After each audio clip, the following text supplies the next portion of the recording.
My grandmother always said that some objects are more than just antiques. They're anchors. They hold on to things that aren't allowed to walk the earth on their own. I used to think she was just trying to keep me from touching her expensive decor.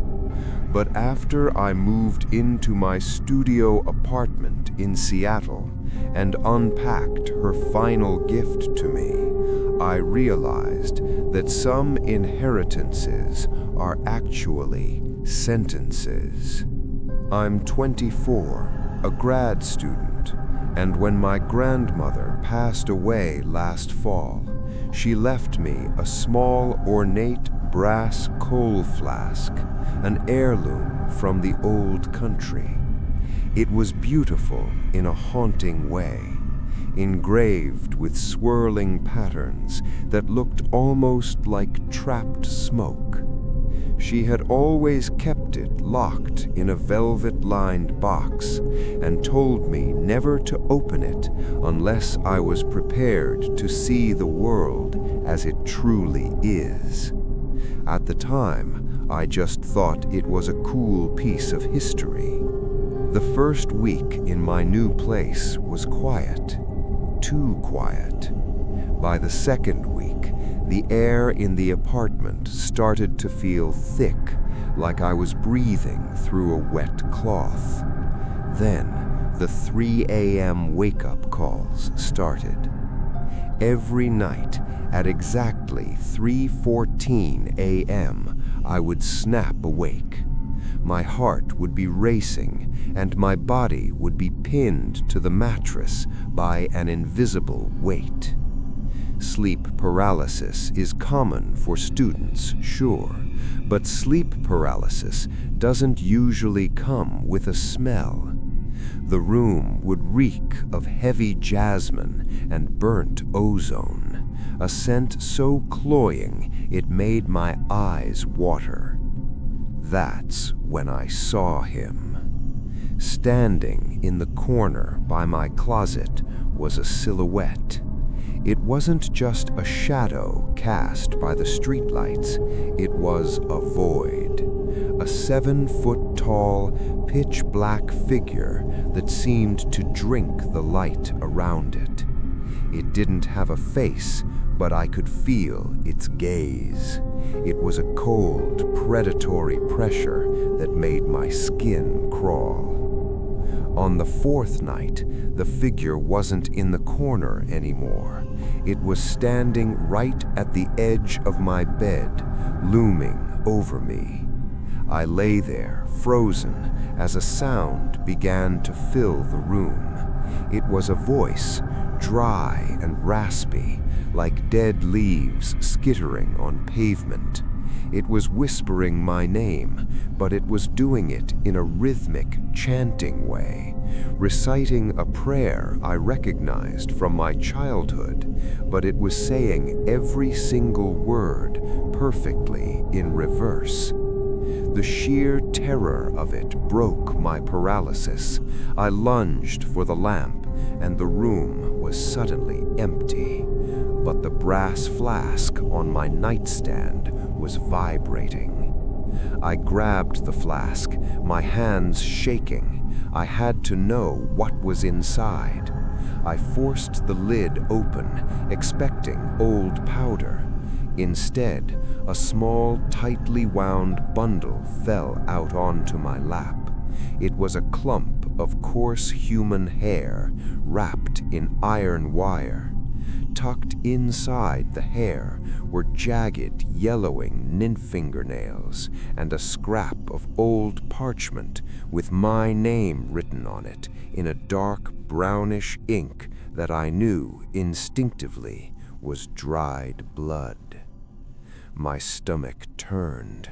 I looked up at the mirror on the back of my closet door, and for a split second, I didn't see my own reflection. I saw that 7-foot shadow standing directly behind me, its long, smoky fingers resting on my shoulders.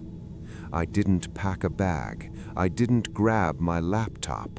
I ran out of that apartment in my gym shorts and didn't stop until I reached a 24-hour diner 3 blocks away. I called my uncle the next morning, and when I told him about the flask, his voice went dead silent. He told me that my grandmother hadn't been keeping that antique. She had been trapping a hamzad, a shadow double that had been tied to our family for 100 years. By opening that flask, I hadn't just looked at a relic, I had signed the deed. I moved out that weekend, but it didn't help. I see him in the dark reflection of my TV screen. I see him in the tinted windows of passing cars. And every night at exactly 3:14 a.m., I wake up to the smell of jasmine and the sound of my own voice whispering to me from the foot of the bed. You can change your address, but you can't move out of your own bloodline, and some shadows don't need a light to exist. They just need an invitation.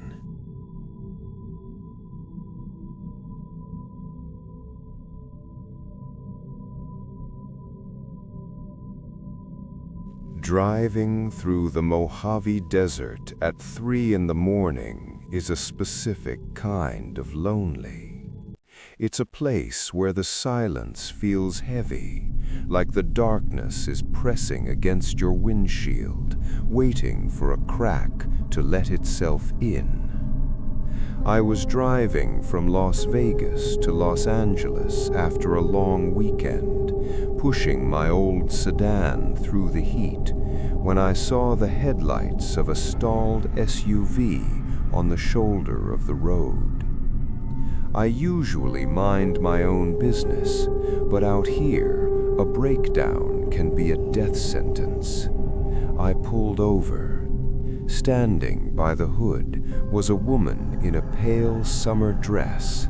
She looked out of place, too clean, too calm for someone stranded in the middle of a desert wasteland. As I rolled down my window, a scent hit me. It wasn't the smell of gasoline or dry sage. It was the cloying, suffocating smell of jasmine, so thick it felt like I was inhaling perfume. "Need a lift?" I asked. She didn't look at me directly. She just nodded and climbed into the passenger seat. She was beautiful, but her skin had a strange grayish tint under the dashboard lights, and she sat perfectly still. Not a blink, not a breath. I tried to make small talk, asking where she was headed, but she just pointed forward and whispered, "Just a little further." The further we drove, the colder the car became. My heater was on full blast, but I could see my own breath fogging up the air. That's when I noticed the smell was changing. The jasmine was fading, replaced by the sharp, metallic stench of burnt hair and old meat. I reached down to adjust the radio, trying to break the suffocating silence, and my hand accidentally brushed against the floor mat on her side. It felt wet.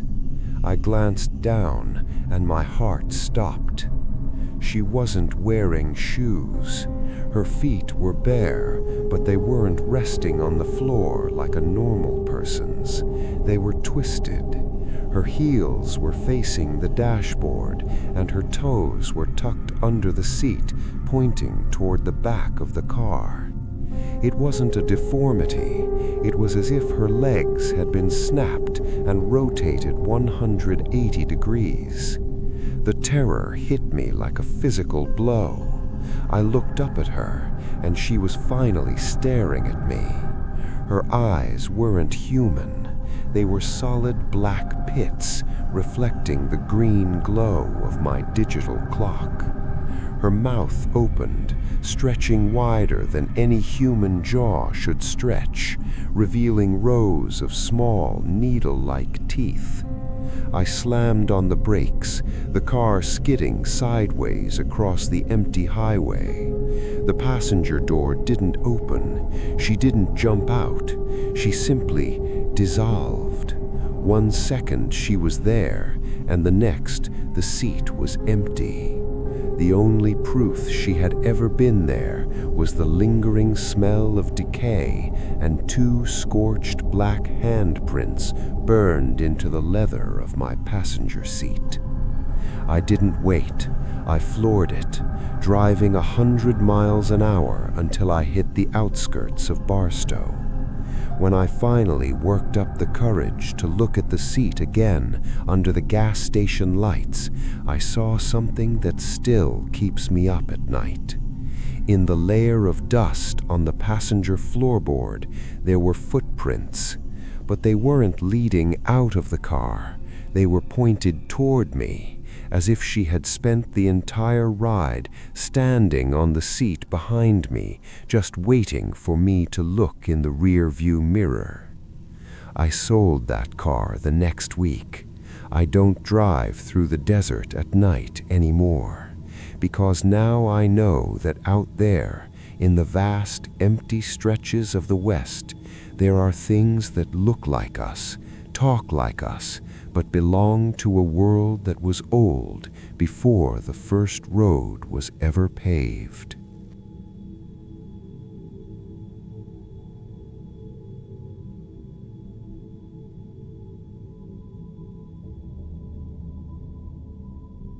They say the most dangerous thing about a predator isn't its claws or its teeth, it's its ability to make you want to come closer. In the natural world, it's called mimicry, a hunter imitating the call of something innocent to lure its prey into the dark. I always thought that was limited to the animal kingdom. I was wrong. I'm 21. And last winter, I was house-sitting for my parents at their old farmhouse in rural Pennsylvania while they were visiting my sister in Florida. The house is over a century old, filled with narrow hallways and a cramped dirt floor crawlspace that runs beneath the entire kitchen wing. It's the kind of place that's beautiful in the summer, but feels like a tomb when the snow starts to pile up against the windows. It happened on the 3rd night. I was upstairs in my room scrolling through my phone when I heard it, clear as a bell, coming from the bottom of the stairs. "Tyler, honey, can you come down here for a second? I need help with these bags." It was my mom's voice, exactly her pitch, her inflection, even that slight rasp she gets when she's tired. For a split second, I was just confused. I thought maybe they'd come home early to surprise me.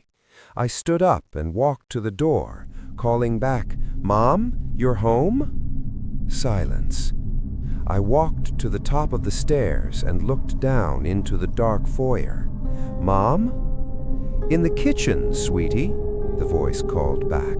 It sounded a little more muffled this time, like she was leaning into one of the lower cabinets. "Just come down. I found something in the crawl space you need to see." A cold spike of adrenaline shot through my chest. My mom hates the crawl space. She won't even go near the latch in the pantry because of the spiders. Why would she be down there? And why hadn't I heard their car pull into the gravel driveway? I reached into my pocket and felt my phone vibrate. I pulled it out. It was a FaceTime request from my mom. I answered it, my heart hammering against my ribs. Her face appeared on the screen, bright and smiling, framed by the palm trees of her hotel balcony in Orlando. "Hey, Tyler, just checking in. Did you remember to leave the heat on for the pipes?" she asked. I couldn't speak.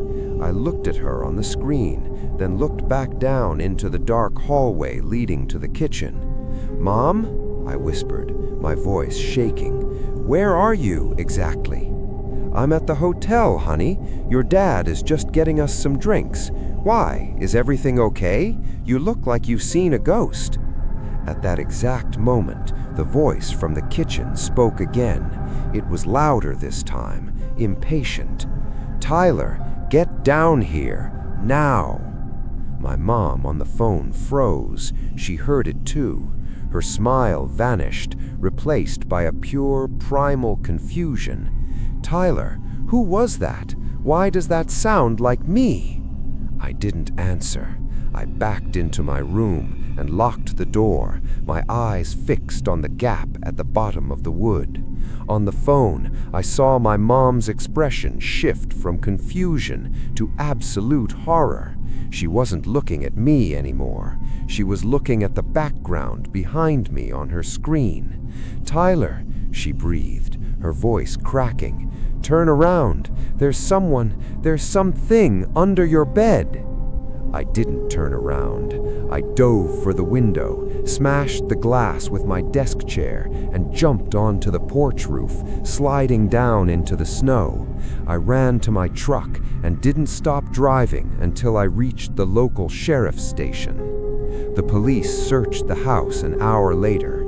They found the crawlspace latch in the kitchen standing wide open. Inside the crawlspace, they found a small nest made of old insulation and pieces of my own discarded clothing. But what was truly disturbing was what they found on the underside of my floorboards, directly beneath my bed. There were dozens of deep, rhythmic scratches, not from an animal, but from something with fingers, and written in the dirt on the crawlspace floor was a single word, traced over and over again in the soot. "Tyler." I don't go back to the farmhouse anymore. My parents sold it within a month. I live in a high-rise city apartment now, far away from dirt floors and dark corners. But sometimes, when I'm on the phone with my mom, there's a slight delay on the line, a faint echo. And in that echo, I can hear a voice that sounds exactly like mine, whispering back to her before I can even say a word.